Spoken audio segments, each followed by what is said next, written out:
settled score. The circle goes and speaks no more.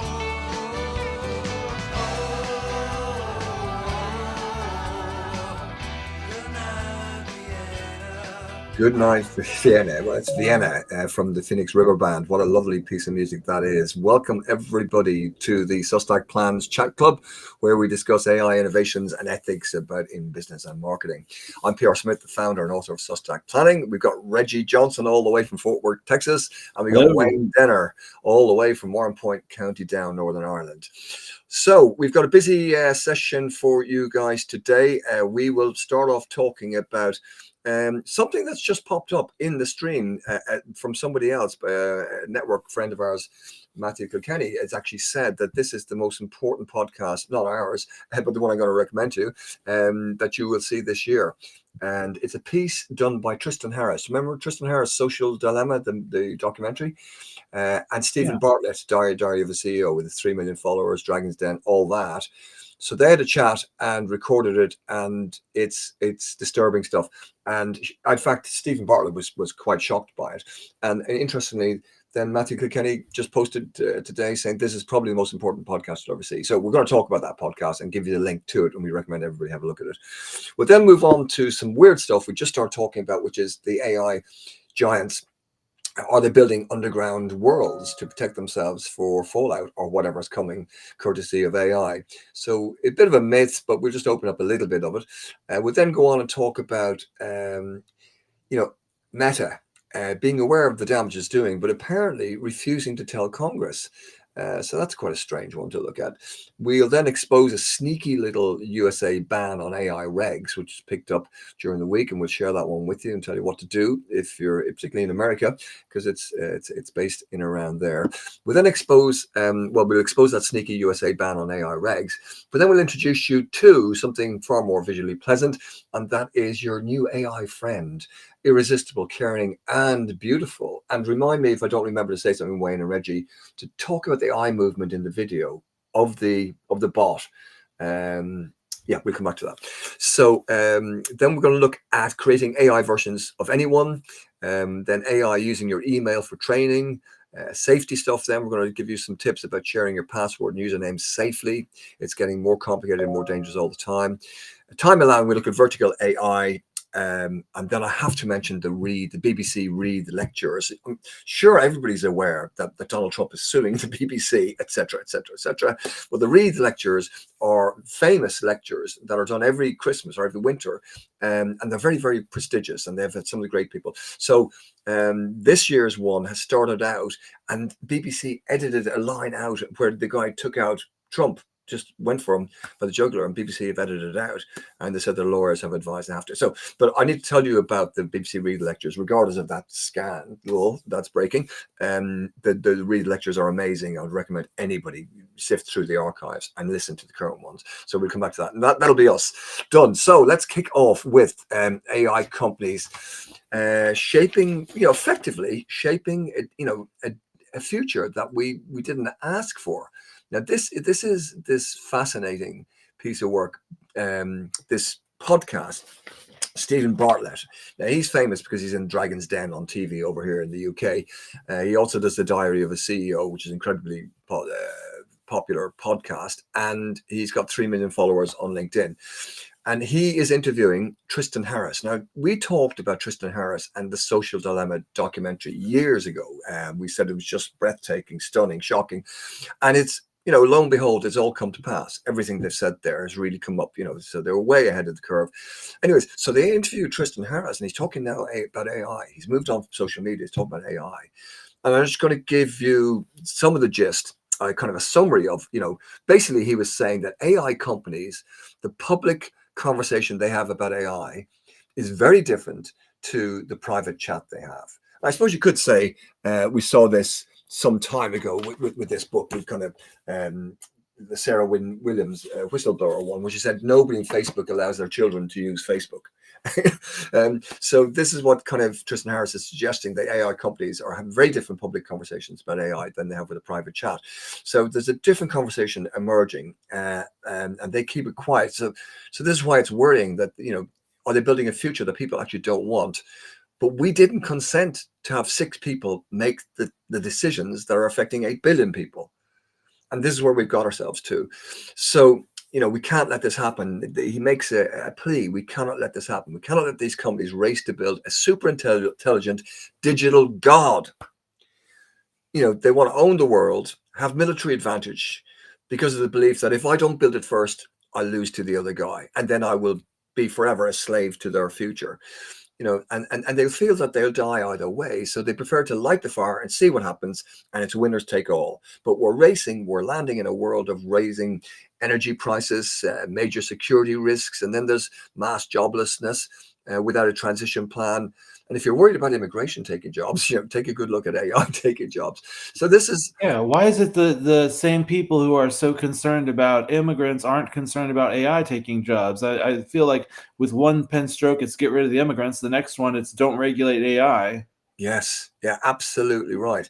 So, this kind of leads on. We'll post a link to that podcast, and we recommend everybody sees. As I say, I posted just this morning something that Matthew Kilkenny said, this is probably the most important podcast you'll see this year. So we make a point of trying to find time to listen to that. Which kind of leads into something we started off last week about the oligarchs or the AI companies, building underground communities and so on, waiting for the big sort of end of world hideout to be built for them. Do they know something we don't? And this links us back to the conversation bit that they're saying in the previous podcast. Are they having discussions we're not? So, we did say, is that crazy stuff? Is this all marketing myth that, people are building underground communities and all sorts? Well, LinkedIn's co-founder, Reid Hoffman, told The New Yorker almost 10 years ago, 2017, that he thinks that more than half of his Silicon Valley billionaire peers have bought some sort of end-of-world hideout. So I did a little bit of rooting around, didn't get anything too specific, but I did pick up a few little notes here and there. One said Mark Zuckerberg, Sam Altman, and Peter Thiel are amongst those who've reportedly invested in varying levels of doomsday preparations like bunkers. So in times of geopolitical chaos, the wealthiest might turn to a luxury underground bunker. Now, some of these bunkers have swimming pools, others have cinemas, bowling alleys, shooting ranges, surgeries, guns. Altman previously told The New Yorker that he has guns, gold, potassium iodide, antibiotics, batteries, water, gas masks from the Israeli Defense Force. So the question arises again, do the oligarchs know something we don't? That is disturbing stuff, and it links back to the podcast. Well, I read an interesting article. This was from a reputable publication. I'd have to source it, but from a gentleman who's a technology futurist, but not the kind of he's actually quite skeptical. And he was brought in to counsel with some of these elites taken by private airplane to an unspecified location, met with 5 ultra billionaires, did not name them specifically. And what they wanted to know is, when I'm in my doomsday hideout, and how do I keep my helpers who work for me, my protectors, my bodyguards, how do I keep them from turning on me after Armageddon?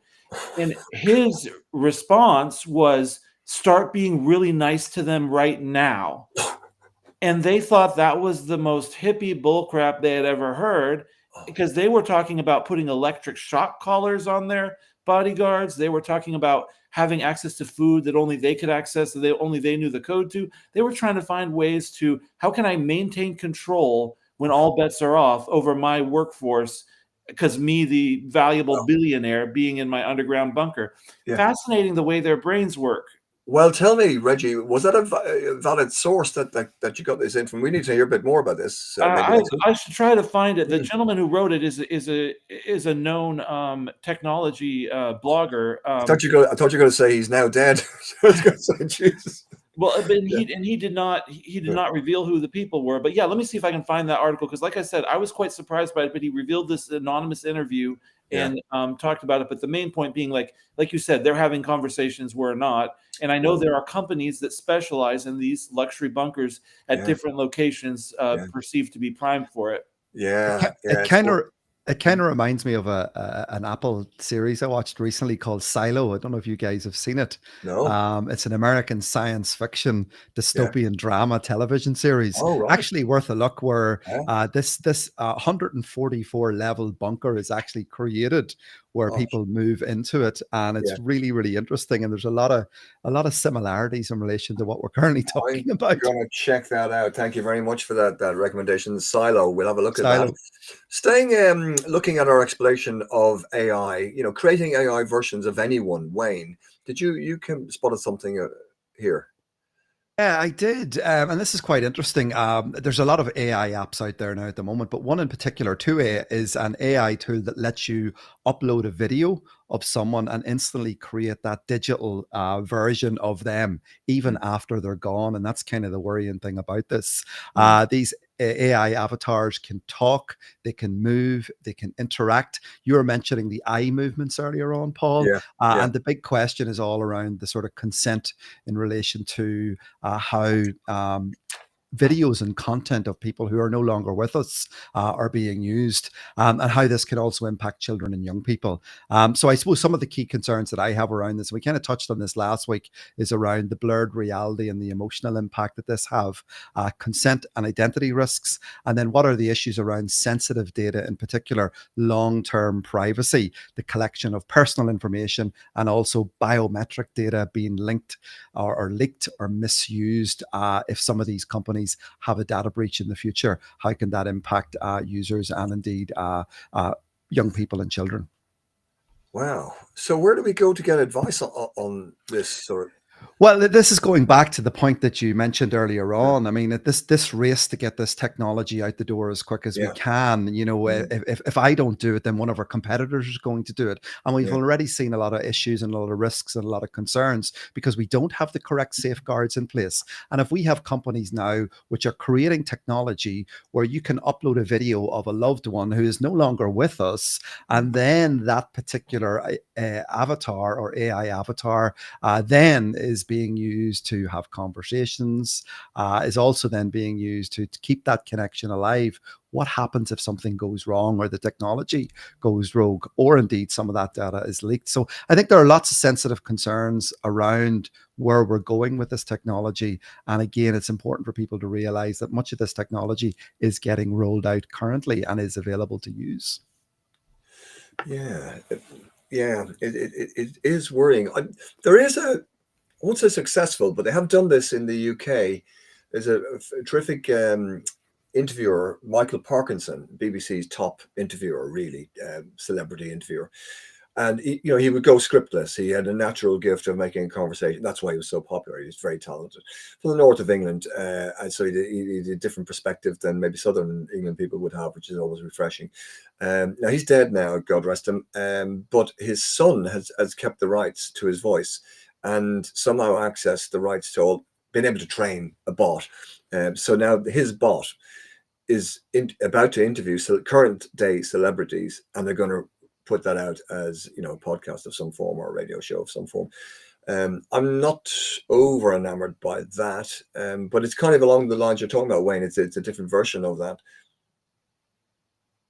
It is, Paul, and I've written an article this week around Morgan Freeman as well, in relation to his voice being used and some of the concerns that he has that AI technologies are now using and scraping voice clips from the internet and then using it to produce content, and he's not receiving any royalties or any sort of recompense in relation to that. So there are going to be those concerns, but how does that impact me and you and everybody else, where our voices, our likenesses, our videos of us can be taken and then replicated in through some of these AI contents and used inappropriately?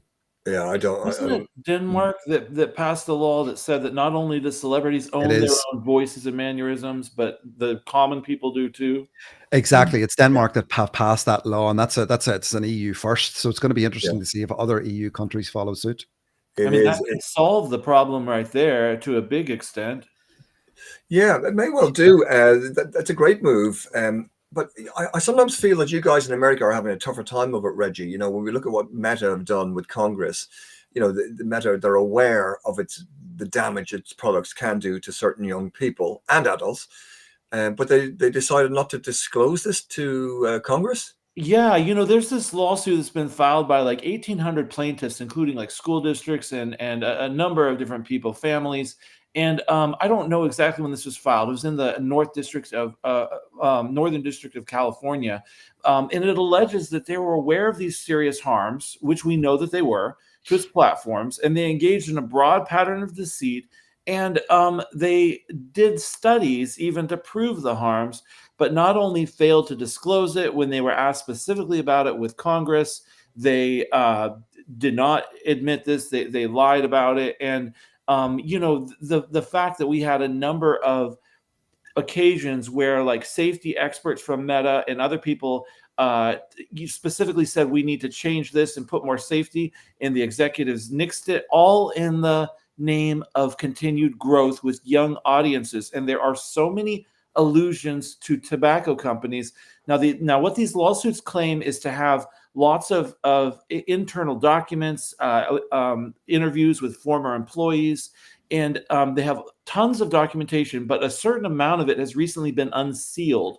And this is a brief on the suit that was recently unsealed, and that's where we're finding out some of this inside stuff. So, for example, the former head of safety and well-being at Meta, when she joined in 2020, was shocked to learn that they had have you heard of a 3 strikes and you're out policy? Often for misdemeanors, where it's like if you have 3 juvenile delinquency offenses, after 3 of them, you go to jail. But like 3, it's like a 3 strikes and you're out. Well, evidently Meta had a 17 strikes and you're out policy for when it comes to soliciting sex or human trafficking.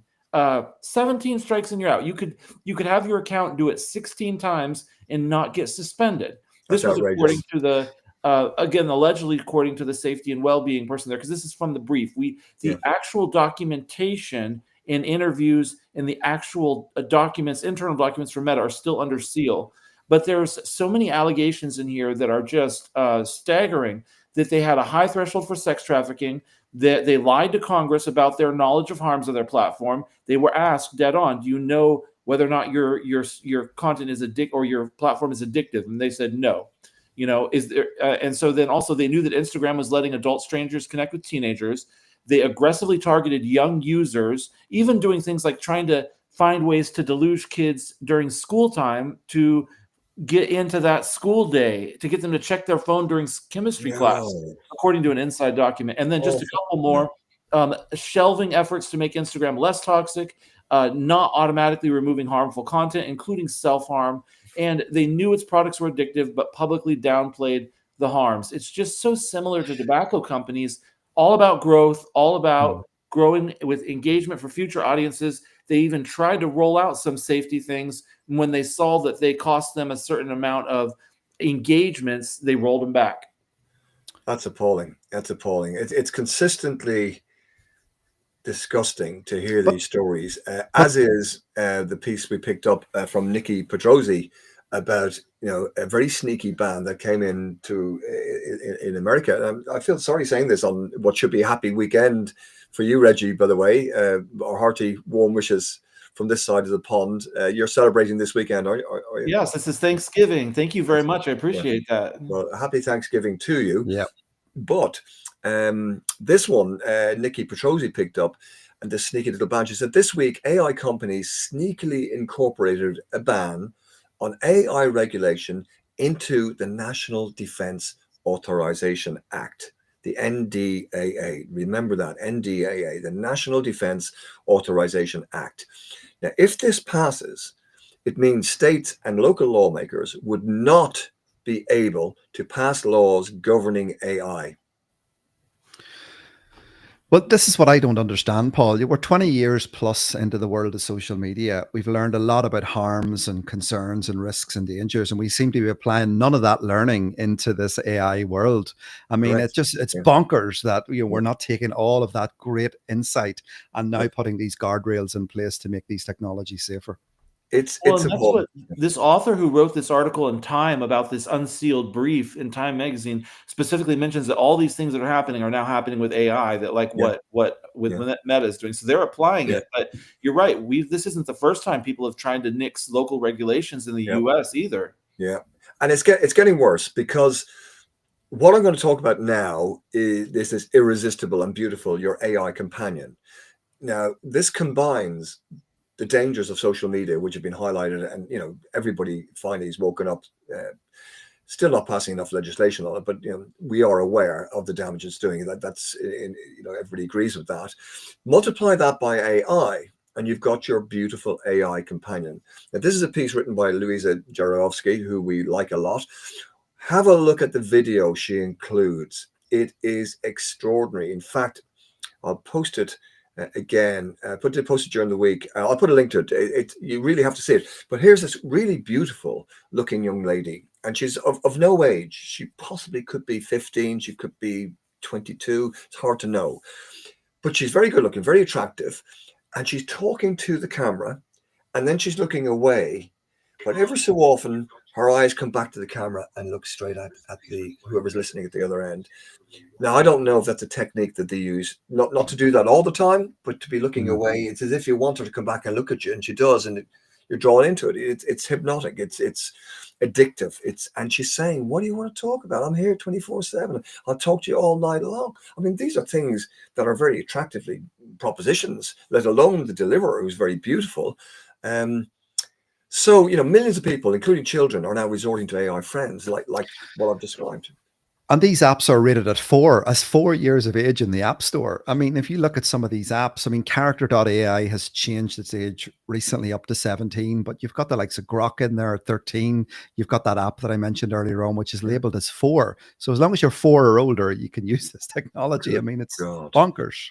And what this video in particular does, what it's offering you, the viewer, the child, the young person, or an old lonely person, they're offering you the top of Maslow's hierarchy of needs. The middle and moving upwards is to feel accepted and loved. We all want that. And a lot of people can't get it. They're lonely, they're on their own, and so these are, and particularly vulnerable young people, well, we want it more than anybody. So that's what they're offering. That's what she's offering. She's not using those words, but that's what it is. And watch the eye movement. It's absolutely fascinating. I found myself drawn to it. I kind of wanted her to look at me again. It's just bizarre. So, we should absolutely not blame the people that use these things, though, as a tool for comfort and acceptance. Yes, there's nothing, there is often nothing or nobody else to turn to for some people. So we can't blame people for being vulnerable to this. AI friends are not a cure. They're not a treatment. They're not effective psychological or social solution for any of these core problems. They very often make pre-existing issues worse. We're seeing mania, psychosis, depression, chatbot-related suicides, all of that. So, and these things are excessively agreeable, psychophantic, artificially intelligence in a way that can't be found outside in the real world. So people might find it difficult, actually ordinary people might find it difficult to make relationships with ordinary people when it's so easy for this thing that's adorning you. So this new world of real relationships, it's frightening. I don't think it's healthy. Beware. Have a look at that video. It's kind of shocking. Well, have you read at all about supernormal stimuli? They've studied this a lot, and how, humans and other animals have certain things they've evolved to respond to, like the big eyes and cute babies. And there's not an upper limit necessarily on how far we'll go. And that's why there are certain things that AI can take advantage of that cannot be simulated in the real world, because they're so perfect, like the eyes you mentioned. They're so triggering on our evolutionary design mechanisms that they can draw us in a way that a human never can, because they can always hit on those special things that make people more addicted than people would. Yes, indeed. Now, I'm just conscious of time running away from us again. So tell you what, the piece I was going to do about AI using your email to train, by Louisa Jarovsky again, I'll just mention it briefly, and I'll put these steps, I'll write them down and put them to the show notes. But your Gmail may be used to train AI, so you can turn off the smart feature. I think you might have mentioned this, Wayne, some time back, but you're turning off the smart feature settings for Gmail, Chat, and Meet. Can help you do this. So I'll post a little link. In fact, we'll come back to it again as well, because it's important people are aware of these facilities, if you like. I wanted to make a bit of space here for something, Wayne. You're going to tell us about sharing your password and username safely.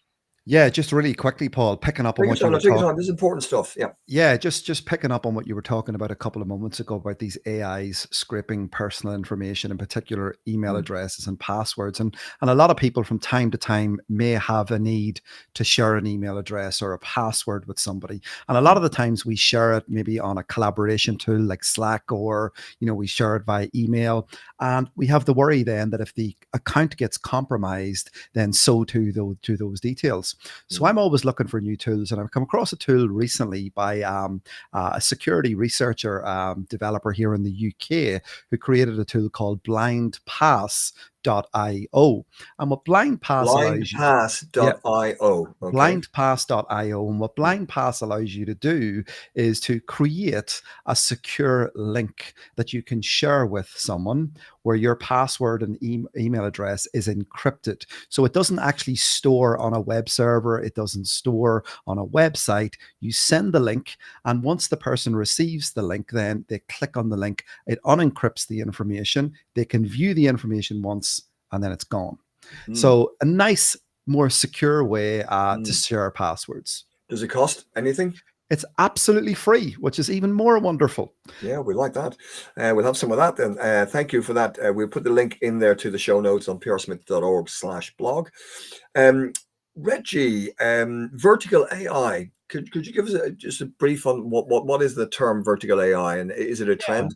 Yeah, so vertical AI is AI that's designed for one domain, one workflow, or one set of constraints. Like ChatGPT is considered horizontal, and same with Grok, Gemini, Claude. So vertical agents are specialized systems designed to perform specific tasks within a particular industry or area of expertise. And that's supposedly where the real growth in AI might be in the future, expected to grow from $13 billion in 2024 to over $115 billion by 2034.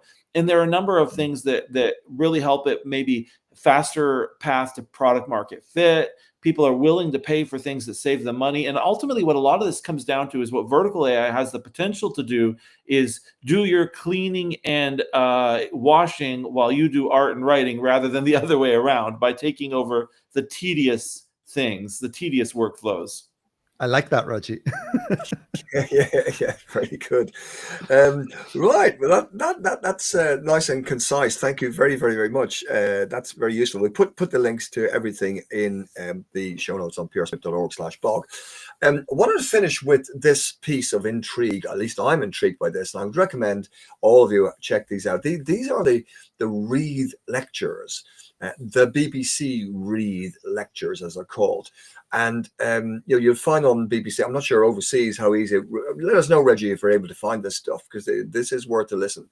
It's from BBC Radio 4, but they also have BBC Sounds. I don't know, maybe if you get that over there or not, or you can access it or not. Let us know. But they are very prestigious. It's an end of year every year, and they do a series of 4 lectures week after week. And I've seen some of the top AI guys over the years doing stuff. They had Oppenheimer back in the 50s, talking about the Reid lectures. We've had who's the genius mathematician in the wheelchair who's left us now, Stephen Hawking. Stephen Hawking. He actually did 2, but they brought him back for a special one because he's so special a guy. So that's the quality we're talking about. These are top thinkers. Anyways. They brought in a Dutch historian this year called Rutger Bregman, and he's a very successful author of history and economics and politics, all mixed, and social all mixed up. And he's doing a series of lectures called Moral Revolution. And he's exploring the moral decay and unseriousness of today's elites and drawing historical parallels to past eras of corruption that preceded the transformative moments, especially in the 19th century campaign to abolish slavery. So he is positive. It's dark stuff he's going into, but he's coming in and say people can rise up and make things happen for the good. He basically believes that small committed groups can spark moral revolutions. It's happened before, it can happen again. And the importance of perseverance and long-term vision. So there you have it. We mustn't give up. We mustn't say, we can't control the big oligarchs and all the rest of it.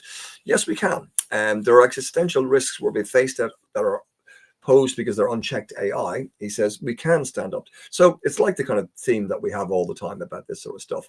So I'd urge people to have a look at it. It's called A Time of Monsters on the BBC Read Lectures. I'll put a link to BBC Sounds so you can have a play with it, Reggie, when you see it in the show notes, petersmith.org/blog, and have a think. So it does end positive, but they have cut a piece of his first lecture out where he went after Donald Trump, and BBC said we've taken legal advice on this, and because of the pending lawsuit, we're going to have to cut the piece about saying Trump, not very nice things about President Trump. So that's even very contentious in itself. But regardless of that, I would recommend the Read lectures, or if you have time, you're doing the washing up, put it on the podcast and or you're taking a road trip or whatever, have a listen to it, because it's high quality stuff, really is. Speaking of high quality stuff, it's the weekend. I'm sure you're all going to have exciting high quality weekends ahead as Christmas is coming upon us. We're going to finish with a high quality finish with this Phoenix River Band, Vienna. Again, an undiscovered band. They're based out in Bath. The guy works in the ad agency world. The League of Tourists gave me permission to play this. I think it's one of the best ones we've come up with. So let's play this out. The Phoenix River Band, Vienna is the track, and we wish you all a great weekend. All the best for now, and enjoy the Phoenix River.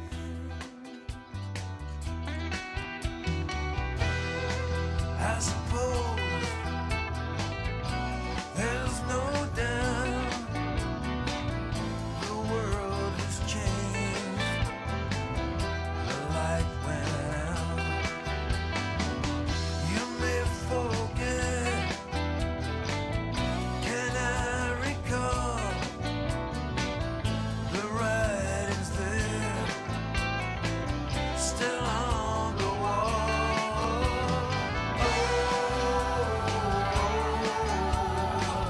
Good night, Vienna.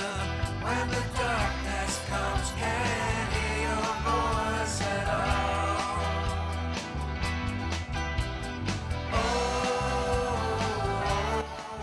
We'll see you all next week, folks.